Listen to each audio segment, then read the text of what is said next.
Well, today a very interesting show. There's been a lot of discussion about international buyers, and we're going to cover that off in just a minute.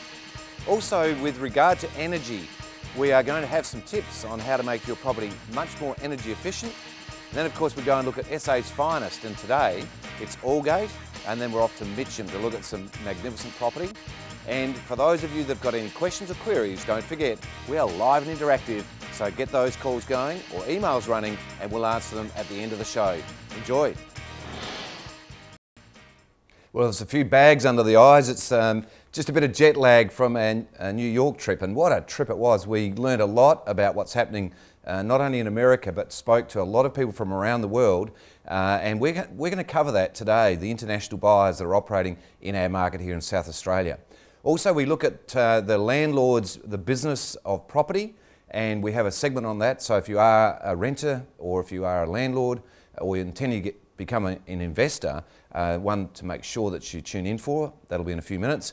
And the inside story today is how the international buyers are in fact impacting on our local market. So let's go on the streets and talk to a few of you people about what you think.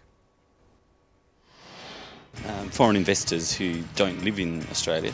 I guess I've just moved back from the UK actually a week ago, and you know the market in the UK is completely unattractive at the moment. In fact, most of Western Europe is pretty shot. So I chose not to buy anything in Europe in the 5 years that I lived there, so looking at something that had a little bit more security and a chance for some capital growth. Yeah, I think Australia is much more reliable, and certainly seen in Europe as being much more reliable. The banking sector's robust and strong, and even though interest rates are a little bit more expensive, people don't sort of have the same anxiety here as sort of getting into a negative equity situation as many people do in Europe.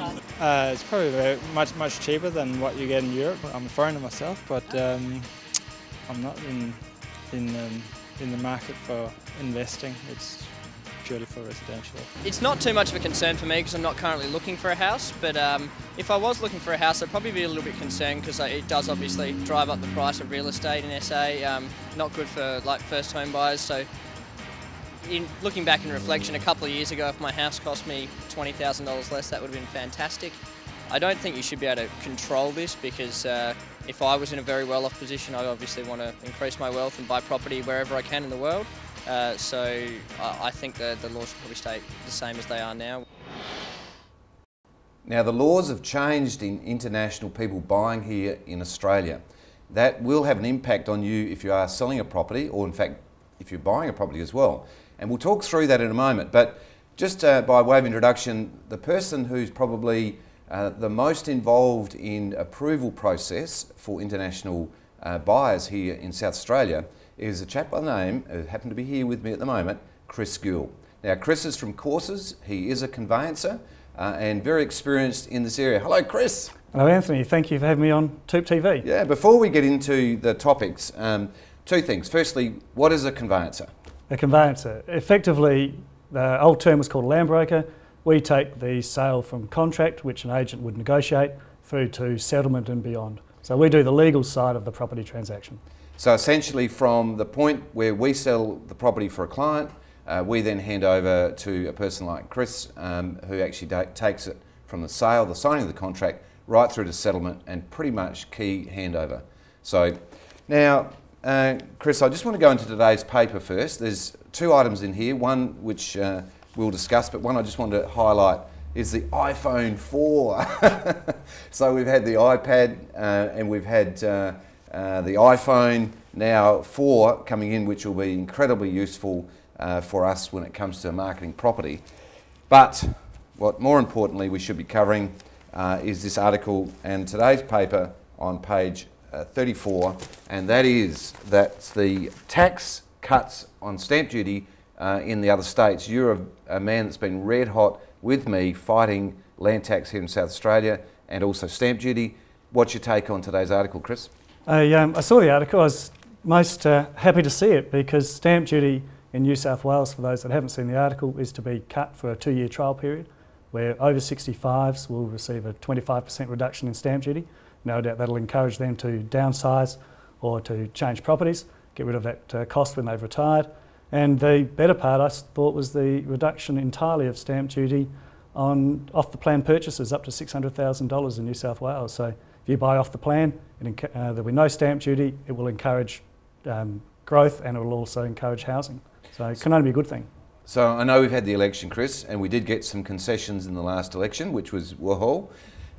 Do you think there's any chance at all that we could go back now to the Labor Party and actually have another go at trying to match that kind of a initiative? I would think so, because if I was an investor and had a choice of paying stamp duty for an off-the-plan purchase in South Australia or an exempt transaction in New South Wales, I don't think it'll be a difficult decision. So in other words, we don't want to lose investors out of South Australia into New South Wales? Certainly not. No, that would be, and I would think that we'll have a number who would look at the options and take an informed decision.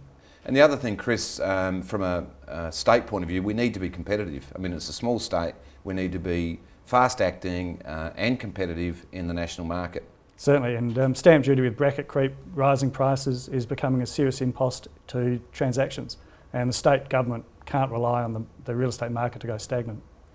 Now, just getting on to the international buyers, I'm assuming that they would be one of the people following the stamp duty, but let's park that for a moment. Talk to me about the changes in the law in the last 18 months and then again just recently, and what it means and what's involved with someone buying a property from international into South Australia, and then what's the impact on our people here that own property? The federal government some 18 months ago relaxed the rules. In effect, they allowed foreign nationals to purchase established residential property without any restriction. That changed the rules from the previous legislation, which required foreign nationals to purchase residential property, but only via the Foreign Investment Review Board approval process, and they couldn't purchase an established residence as an investment. It would only be for personal use. So it basically took a lot of the market away from foreign nationals. So essentially we had 18 months where a foreign purchaser had a free hand to purchase residential property that had been occupied. Yes, what we call second-hand established dwellings. Right. Now they didn't have to go through any approval process whatsoever. No, it was open slather. They could purchase and compete with Australian purchasers, which obviously has some impact in the market. Now there was a lot of flack, particularly in Sydney and in Melbourne, the major markets, about the fact that these international buyers were pushing prices through the roof from pretty much every part of the market, but in particular the top end. So they shut the gate. Yes. When did that happen? It happened on 24th of April this year. So basically they've gone back to the original legislation, which now requires foreign nationals to seek Foreign Investment Review Board approval for purchases. So they can no longer buy second-hand established dwellings. They're limited to buying off-plan or first sales from the developer. So, Chris, what you're saying is even if they go through they have to go through the approval process. Yes, but there is no approval for second-hand established properties. Right. They will not be granted approval unless they're going to live in it as their principal place of residence, and to do that they must have a temporary residency visa. And student accommodation. So the students, a lot of students, international students in Adelaide. How does that work?